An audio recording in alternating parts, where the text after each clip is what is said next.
इसे सहदेवी कहा जाता है। यह सभी वनस्पति होने के कारण 5 दिनों तक हर प्रकार के पेड़ पौधे जीव जंतु में जागृत अवस्था होने के कारण, अर्थात माता के आने के कारण यह सब जागृत अवस्था में हो जाते हैं, चैतन्य हो जाते हैं, और यह अपना प्रभाव जितने भी पेड़ पौधे जड़ी बूटी हैं यह तत्काल दिखाते हैं। दोस्तों, पेड़ पौधों में ऊर्जा होती है, इसलिए पेड़ पौधे हमारे लिए परम पूजनीय है। हमारे हिंदू धर्म में हम पेड़ पौधों की पूजा करते हैं। जैसे कि आपने देखा होगा, जो माताएं बहनें होती हैं वट सावित्री का व्रत रखती है और पीपल की पूजा करती है, बरगद की पूजा भी करती है। अब बरगद की पूजा क्यों करते हैं?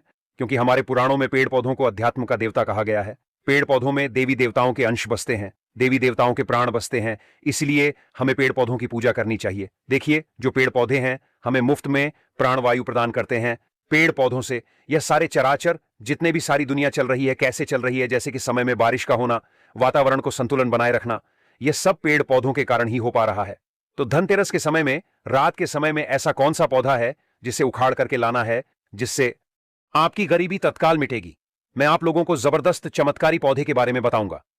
वीडियो में आगे बढ़ने से पहले, जानकारी बताने से पहले, अगर आज की वीडियो मिस कर दी तो फिर बाद में आपको रोना ही पड़ेगा, पछताना पड़ेगा, क्योंकि धनतेरस पर्व ही एक ऐसा समय होता है जिस समय में पेड़ पौधे जड़ी बूटी पूर्ण रूप से जागृत अवस्था में होती है। और मैं हर दिन वीडियो में बताता हूं कि जागृत चीज ही हमेशा प्रभाव दिखाती है। उसमें चैतन्य होना जरूरी है, उसमें प्राण डालना, शक्ति डालना जरूरी होता है, क्योंकि भगवान धनवंतरी को जड़ी बूटी के देवता कहा जाता है, धन के देवता कहा जाता है, आयुर्वेद का देवता इन्हें तौर पर माना जाता है। दोस्तों, आगे बढ़ने से पहले कमेंट बॉक्स में अपनी राशि भी डाल दीजिएगा। यदि हमारे पास कोई उपाय होगा तो वह आकर हम आपके कमेंट के रिप्लाई में बता देंगे। राशि के अनुसार उपाय करने से लाभ ही लाभ मिलता है। हिंदी पंचांग के अनुसार कार्तिक मास की त्रयोदशी तिथि 18 अक्टूबर 2025 को दोपहर 12:19 से शुरू होकर 19 अक्टूबर 2025 को दोपहर 1:52 तक रहेगी। ऐसे में धनतेरस का पर्व 18 अक्टूबर को मानना बहुत ही शुभ और मंगलकारी रहेगा। वैसे तो आप धनतेरस इन दोनों दिनों में माना सकते हैं, लेकिन 18 अक्टूबर का समय बहुत ही शुभ माना जा रहा है, क्योंकि इस समय सर्वप्रथम मुहूर्त में धनतेरस का पर्व मनाया जाएगा। दोस्तों, यमदीप 18 अक्टूबर को जलाना शुभ रहेगा। तिथियों के फेर के कारण जो लोग धनतेरस का व्रत रखते हैं वो लोग 18 अक्टूबर को ही रखें, क्योंकि 18 तारीख को शाम तक प्रदोष काल है। दोस्तों, धनतेरस की पूजा का शुभ मुहूर्त है 18 अक्टूबर शनिवार का दिन शाम 7:21 से लेकर शाम 8:22 तक। दोस्तों, इस बार दिवाली 20 अक्टूबर को मनाई जाएगी। दिवाली का शुभ मुहूर्त 21 अक्टूबर को भी रहेगा। तो आपको जितने भी पेड़ पौधे हम बताने जा रहे हैं 18 अक्टूबर से 21 अक्टूबर के बीच में आपको लाना है। दोस्तों, धनतेरस के समय में कोई भी पौधे को लाते हैं तो आपको मंत्र जाप करने की जरूरत नहीं पड़ती, उसे सिद्ध करने की जरूरत नहीं पड़ती। वह पेड़ पौधे स्वयं धनतेरस के समय में भगवान धनवंतरी के होने के कारण, दीपावली का पर्व होने के कारण स्वयं सिद्ध हो जाते हैं। बस धनतेरस के समय में इन पेड़ पौधों को आपको अपने घर में लाना चाहिए।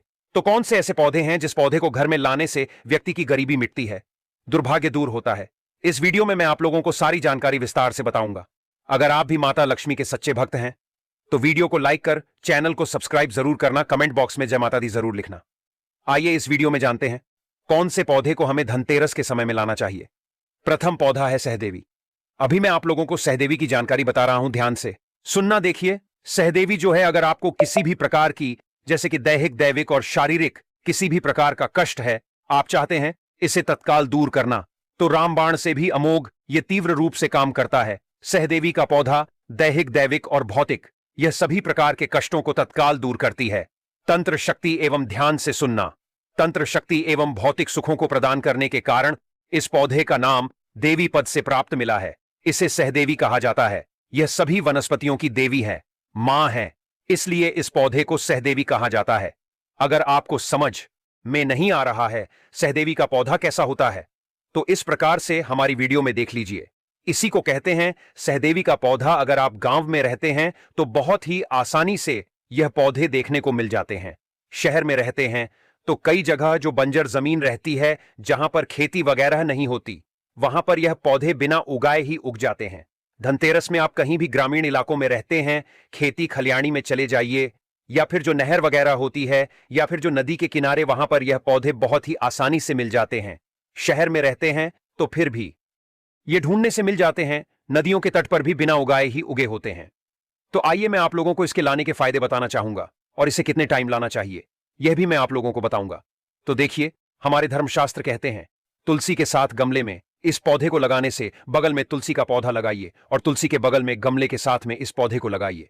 और अगर तुलसी के साथ इस पौधे को अपने घर में लगा करके पूजा अर्चना करते हैं तो सभी प्रकार की अलौकिक सुखों की प्राप्ति होती है। इससे भगवान धनवंतरी प्रसन्न होते हैं। तुलसी के पौधे के साथ इसे लगा देते हैं तो फिर इसके जो प्रभाव है कई गुना बढ़ जाते हैं, क्योंकि इस पौधे को साक्षात मां दुर्गा का स्वरूप माना जाता है, इसलिए इसे देवी पद प्राप्त है। यह सभी प्रकार की बीमारियों को दूर करने में समर्थवान है। यह सभी प्रकार की सिद्धियों को देने वाली कही गई है। कभी इसके बारे में मैं आप लोगों को जो पुराणों में जानकारी लिखी है, जैसे कि हमारी वनस्पति शास्त्र है, इसमें जानकारी लिखी है, हमारे तंत्र जो बुक है उसमें जानकारी लिखी है, उसके बारे में मैं आप लोगों को अच्छे से वीडियो बना करके बता दूंगा। तो चलिए, मैं आप लोगों को इसके अनगिनत एवं चमत्कारिक प्रयोग बताने का प्रयास करूंगा। सारे सरकारी कामों को ऑनलाइन करना सीख लो और उसके लिए सीखो ऐप अभी डाउनलोड कर लो। इंस्टॉल नाउ पे क्लिक करो और अभी सीखो ऐप डाउनलोड करने का प्रयास करूंगा। तो तकिए के नीचे इसकी जड़ को रखने से बहुत से आप में से लोग बोलते हैं ना कि गुरुजी हमें नींद नहीं आती। तो तकिए के नीचे इसकी जड़ को रखने से गहरी नींद आती है, या फिर बेड के नीचे इसके पौधे को रखने से आपको बिल्कुल ही गहरी नींद आना शुरू हो जाएगी।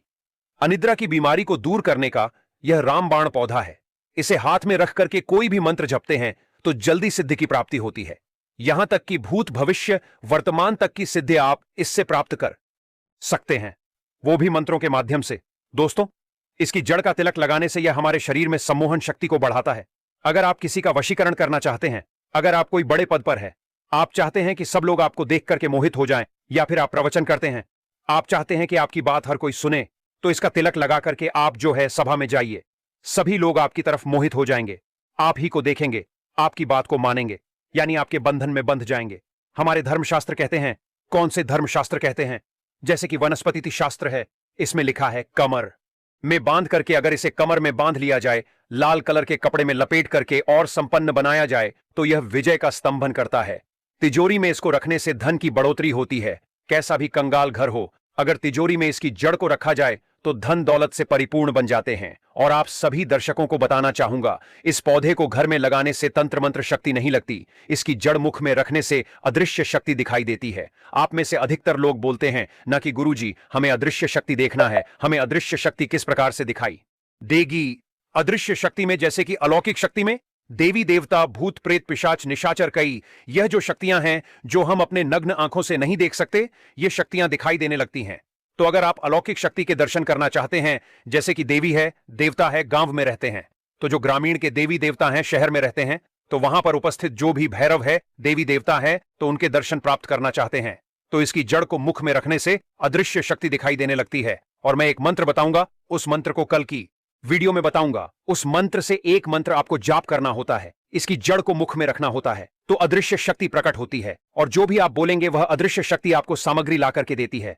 दोस्तों, इसकी जो जड़ है, इसका जो पौधा है, रात 12 बजे के बाद धनतेरस के किसी भी टाइम में आप ला सकते हैं, क्योंकि यह धनतेरस और दीपावली के टाइम में रात्रिकालीन का ही सबसे ज्यादा महत्व होता है। 12 बजे के बाद में लाते हैं तो भगवान धनवंतरी की जो संपूर्ण शक्ति है रात्रि के समय में जागृत अवस्था में पूर्ण रूप से होती है। तो 12 बजे के बाद धनतेरस के किसी भी दिन में इस पौधे को जड़ सहित आपको उखाड़ करके ले आना है और लाकर के आपको अपने घर में इसे गमले में लगा देना है। बिल्कुल ही आपको नंगे पैर जाना है। किसी भी प्रकार की आपको जो है खड़ाऊ वगैरह है, या फिर चप्पल वगैरह है, या फिर जूते वगैरह है, यह पहन करके नहीं जाना है। दोस्तों, अब बात करते हैं दूसरे पौधे के बारे में, ध्यान से सुनना। जो दूसरा पौधा है, इसे विष्णुकांता के नाम से जाना जाता है। कई लोग इसे अपराजिता बोलते हैं। ब्रह्मदेव ने सृष्टि के निर्माण के समय सर्वप्रथम इस पौधे को उत्पन्न किया था, इस पौधे की रचना की थी, एवं भगवान श्री हरि विष्णु जी ने इस पर वास किया था। इसलिए इस पौधे को एक प्रकार की कांति की प्राप्ति हुई है, एक प्रकार की ऊर्जा की प्राप्ति हुई है। इसलिए ज्ञानी लोग इस पौधे को विष्णुकांता के नाम से जानने लगे हैं। दोस्तों, इसे अपराजिता के नाम से क्यों बोलते हैं? क्योंकि इसके गुण ही है, यह आपके शत्रु से हमेशा आपको अपराजित रखता है, कभी भी आपको यह पराजय नहीं होने देता। इसको घर में लाने से कौन कौन सी अलौकिक एवं चमत्कारिक शक्तियों की प्राप्ति होती है, आइए जानते हैं। देखिए, इसे मुख में दबा करके अगर आप अपने शत्रु से लड़ने के लिए जाते हैं, अगर सैन्य वर्ग के हैं, जैसे कि सेना वर्ग के हैं, और आप शत्रु से लड़ने के लिए जाते हैं, पेड़ पौधों में ऊर्जा होती है, इसलिए पेड़ पौधे हमारे लिए परम पूजनीय है। हमारे हिंदू धर्म में हम पेड़ पौधों की पूजा करते हैं। जैसे कि आपने देखा होगा, जो माताएं बहनें होती हैं, वट सावित्री का व्रत रखती है और पीपल की पूजा करती